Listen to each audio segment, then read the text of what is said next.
Olá, pessoal, tudo bem? Me chamo Maria Eduarda Gasparuto de Azevedo Bastian, sou advogada, atuo na área ambiental, tenho pós-graduação pela FMP em Direito Ambiental e mestrado em Direito Ambiental pela Universidade de Caxias do Sul. Hoje estou aqui para conversar com vocês um pouquinho sobre uma temática muito interessante, que é uma temática minha de trabalho, que vem a ser o ESG no setor vitivinícola. Então, a fim de iniciar essa temática, eu posso trazer aqui. Primeiro, né, é importante a gente saber da onde surgiu o termo ESG. Então, o ESG ele é derivado de um relatório da ONU que aconteceu lá em 2005, liderado, né, pela ONU, a Organização das Nações Unidas, chamado Who Cares Wins. Esse relatório foi um relatório de iniciativa da ONU junto com 20 instituições financeiras diferentes de 9 países diferentes, incluindo o Brasil. Então, essas instituições elas se reuniram no intuito de desenvolver diretrizes e recomendações sobre como fazer a inclusão de questões de meio ambiente, questões sociais e questões de governança na gestão de ativos, serviços de corretagem de títulos e pesquisas relacionadas à temática. Então, inicialmente, a questão do ESG surgiu no mercado financeiro, para o mercado financeiro. Essa sigla ESG, ela está relacionada, portanto, ao E, a environmental, que está em inglês, e em português significa ambiental, questões de meio ambiente, social, que em português é questões sociais, né? E G, que é governance, que em português são questões de governança. Então, essas três letras juntas formam uma sigla que significa um índice que consegue avaliar as operações de empresas conforme suas práticas e impactos nessas três áreas, tá? Então, quando a gente trata sobre o critério E, nós estamos tratando sobre como a empresa se relaciona com questões de biodiversidade, questões de aquecimento global, questão de desmatamento, questão de escassez de água, de utilização de água, questão de gestão de resíduos, de eficiência energética, por exemplo, poluição e assim por diante. Quando falamos do critério S, estamos falando sobre como a empresa se relaciona com relação a questões sociais, questões trabalhistas, questões de respeito aos direitos humanos, questões de satisfação de clientes, questões de proteção de dados, né, de diversidade na equipe, questão de engajamento e bem-estar dos funcionários e assim por diante. E o critério G, que é a governança, está relacionado muito à questão da estrutura do comitê de auditoria, da conduta corporativa que a empresa adota, da remuneração dos executivos, da relação com as entidades governamentais, com as entidades políticas, né? Da existência ou não de um canal de denúncias e assim por diante. É interessante referir que os critérios ESG funcionam, né? São visualizados de formas diferentes e sob critérios de análise diferentes com relação ao setor que estão sendo inseridos e também ao tamanho da empresa que estão sendo inseridos. Então, por exemplo, os critérios ESG de uma vitivinícola não serão avaliados da mesma forma dos critérios ESG de uma empresa que trata de eficiência energética, por exemplo, tá? Uh, o que é interessante a gente saber? Que existem métricas que são utilizadas para fazer com que a gente consiga perceber esses critérios ESG. Então, a gente tem lá frameworks que são utilizados e temos standards também, tá? Os frameworks, eles são princípios utilizados para a construção dessas práticas, né? E os standards, eles são ferramentas para fazer a aplicação delas. A exemplo, né, de principais frameworks, a gente tem o Task Force on Climate-Related Financial Disclosure, por exemplo. Temos o Climate Disclosure Standards Board ou o International Integrated Reporting Council. E standards, por exemplo, nós temos o SASB, que é Sustainability Accounting Standards Board, ou o GRE, por exemplo, que é o Global Reporting Initiative. Uma questão bem importante aqui é a questão de que os critérios ESG, eles são avaliados em conjunto, né? Temos critérios ambientais, critérios sociais e de governança. Mas é importante trazer que a questão de governança, ela é um dos mais importantes. Por quê? Porque ela faz o que os outros critérios não estão focados, que é um olhar para a gestão integrada da empresa e dos aspectos e impactos da empresa, de determinada empresa. Então, por exemplo, trazendo os critérios ESG para dentro do setor vitivinícola, certo? Que é a temática da palestra.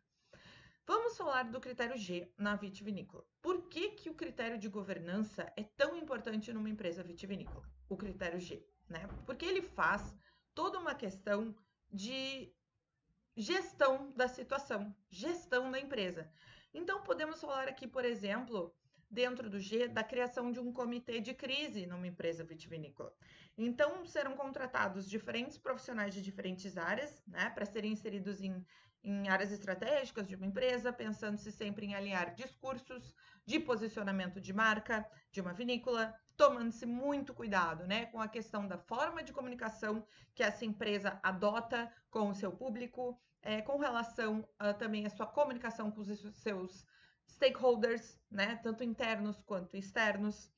A questão, por exemplo, de agir, né, de uma empresa conseguir agir com transparência, de assumir responsabilidades, ou seja, colocar-se à disposição, né, a se comprometer com o seu público com a atualização da sua evolução para a sociedade, ou seja, o que eu fiz de bacana dentro da minha empresa? Eu comunico, né? Eu comunico com o meu público, eu comunico com os meus funcionários. Então, a forma como eu me comunico, tendo sempre um olhar de boas atitudes e de empatia com o meu público.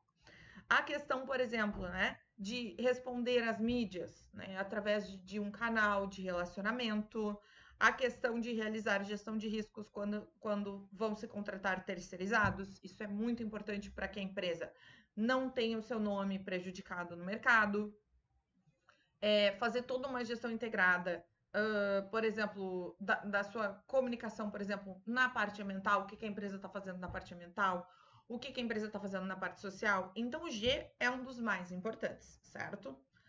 Quando a gente entra na questão do E, já viemos para analisar quais são as condutas de uma vitivinícola na área ambiental. Ou seja, o que aquela empresa está fazendo de interessante na parte de cuidado com o meio ambiente, na parte de sustentabilidade. E uma das formas de se visualizar isso é através, por exemplo, da aplicação do compliance ambiental. Então, uma ferramenta para fazer isso, né, é o compliance ambiental. O que vem a ser esse compliance ambiental? O compliance ambiental ele é um componente da governança corporativa, né, que, por sua vez, representa um sistema de políticas e ações por meio do qual uma organização ela vai se relacionar com seus stakeholders, internos e externos, de maneira confiável e transparente. Então, um programa de compliance ambiental, ele vem para prevenir riscos, né? Então, ele analisa quais são os possíveis riscos operacionais de uma empresa, jurídicos de uma empresa, financeiros, comerciais e assim por diante. Então, depois de mapear os riscos dessa empresa, que derivam, né, da relação da empresa com o meio ambiente, se implementa, então, um programa de compliance ambiental. Como é que se faz isso? Primeiro se identificam, então, né, os aspectos e impactos ambientais dessa empresa e se faz uma matriz de riscos. Depois se verifica a ordem de prioridade de implementação de boas condutas na área ambiental, para que a empresa possa se desenvolver nessa área da melhor forma possível.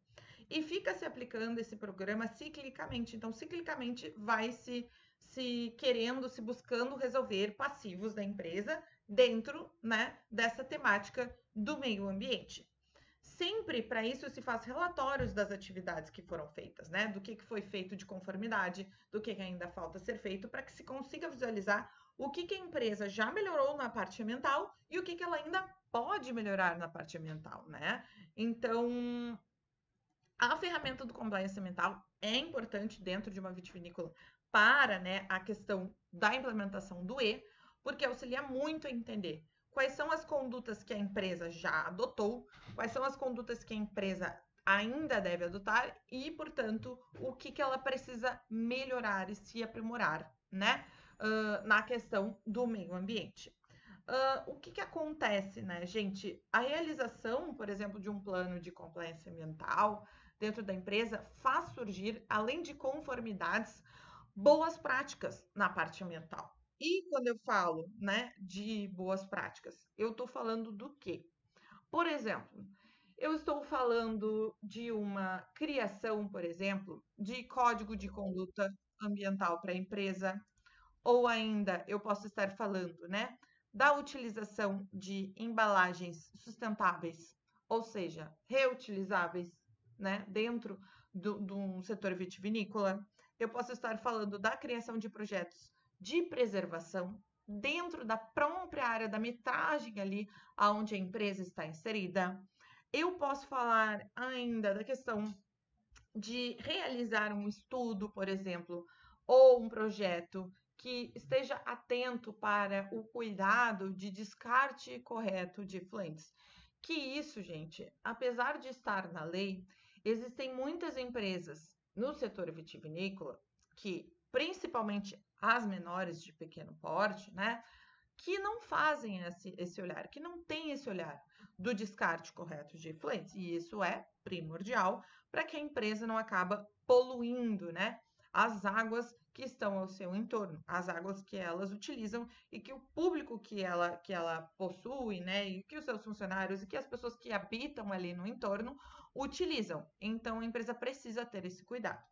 Além disso, é muito interessante quando a gente olha, né, para esse aspecto ambiental, vem a ser a questão da inserção de certificações a nível ESG, ou seja, selos, né, que estão ligados ao setor vitivinícola que eu posso inserir. Então, por exemplo, eu começo a olhar para quais tipos de selo a minha empresa pode aderir. Ou seja, posso aderir à minha vitivinícola a um selo orgânico? A minha vitivinícola tem produtos orgânicos? Eu posso aderir a um selo de vinho, por exemplo, biodinâmico?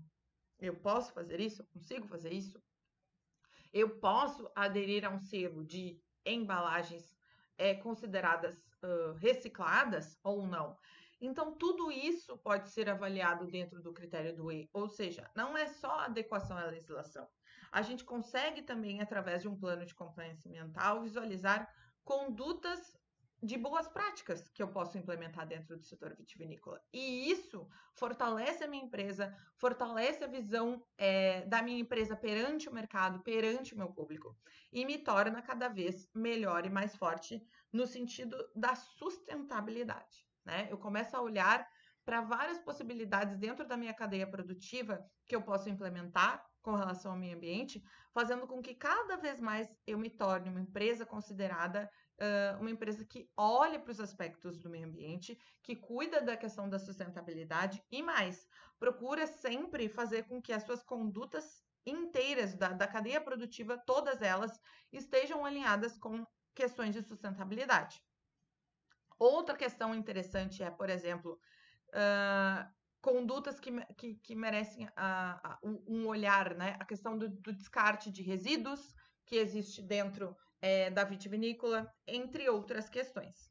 E quando eu vou olhar, gente, para o aspecto, né, do S, o S ele está muito relacionado com a preocupação dos direitos humanos dentro, né, das vitivinícolas. Então, qual é o cuidado que eu tenho aqui? Eu tenho todo um olhar voltado, né, para a questão dos meus funcionários, do bem-estar dos meus funcionários. Como é que eu olho para isso, né? O que eu preciso fazer para fazer com que a minha empresa consiga aprimorar a relação dos funcionários com a empresa, consiga fazer com que eles se sintam bem trabalhando, como é que eu posso aprimorar a minha relação com as instituições que eu lido, seja instituição financeira, instituição governamental, né?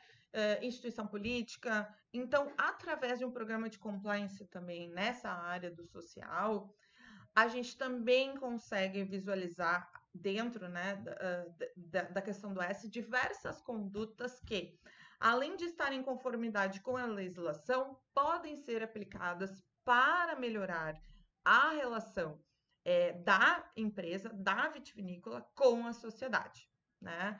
Então, a gente pode dizer que o compliance ele é uma ferramenta que pode muito, né, melhorar a questão tanto da evolução do critério E quanto da evolução do critério S, tá? O que acontece mais chegando para o final, né, da nossa conversa. O ESG, ele surgiu muito no mercado financeiro. Ele deriva do mercado financeiro, lá em 2005, quando ele surgiu, que foi o início da nossa conversa. Mas hoje, o ESG, ele está, assim, alastrado para todos os setores, por todos os setores, e por diferentes setores empresariais. Então, para uma vitivinícola, que é o que nós estamos aqui conversando, né? Os critérios ESG, por que eles são importantes? E por que eles podem ser implementados, né? E devem ser implementados num setor vitivinícola? Porque as métricas ESG, elas também são usadas para investimentos com critérios de sustentabilidade. Então, o que acontece? Em vez de analisar apenas índices financeiros, hoje em dia, né, e já faz algum tempo que isso vem acontecendo, os investimentos mais modernos, né, eles acabam observando também fatores ambientais, sociais e de governança de uma companhia. Então, o critério ESG fez com que os investidores mudassem o seu olhar, decidindo investir numa empresa não só pela questão do lucro que aquela empresa tem, mas porque elas investem em boas práticas em nível de questão de meio ambiente social e questão de governança. Então, hoje, os investimentos muitos são feitos dentro de empresas que têm esse olhar e que se desenvolvem dentro desse âmbito e que conseguem, inclusive, aferir lucro a partir dessas boas condutas ESG, desses critérios ESG. Então, atualmente, é o que eu disse para vocês, o investidor, ele não vai olhar apenas para o lucro, né? Mas ele vai olhar de que forma esse lucro está sendo gerado. Porque não adianta uma empresa gerar lucro, por exemplo, uma vitivinícola ter uma super geração de lucro, se ela não respeita o funcionário, se ela polui o meio ambiente, se ela não tem cuidado com os seus clientes, se ela não passa informações corretas, né? Entre outras questões. Então, o que acontece?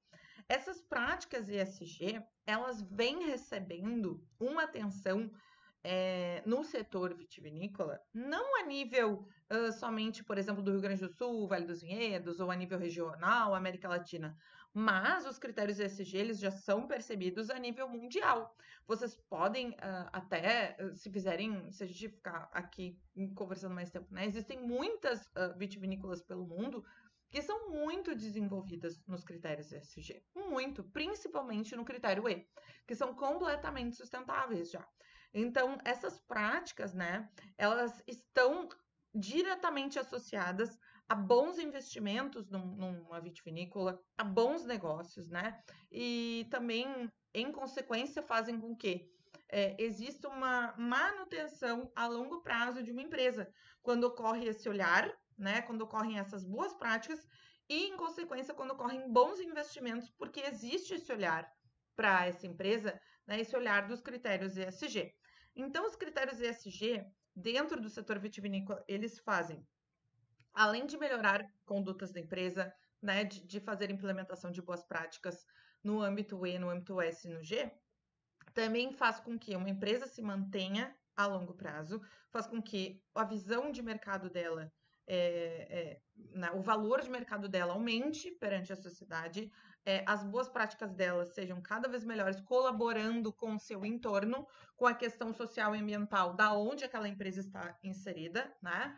E conseguindo também, fazendo com que uma empresa consiga cada vez mais identificar os seus riscos e gerir esses riscos, né? Para que ela consiga tomar melhores decisões a longo prazo, se preocupando com questões sociais, se preocupando com questões ambientais, se preocupando, né, com uma boa gestão, com uma gestão integrada, com uma governança correta.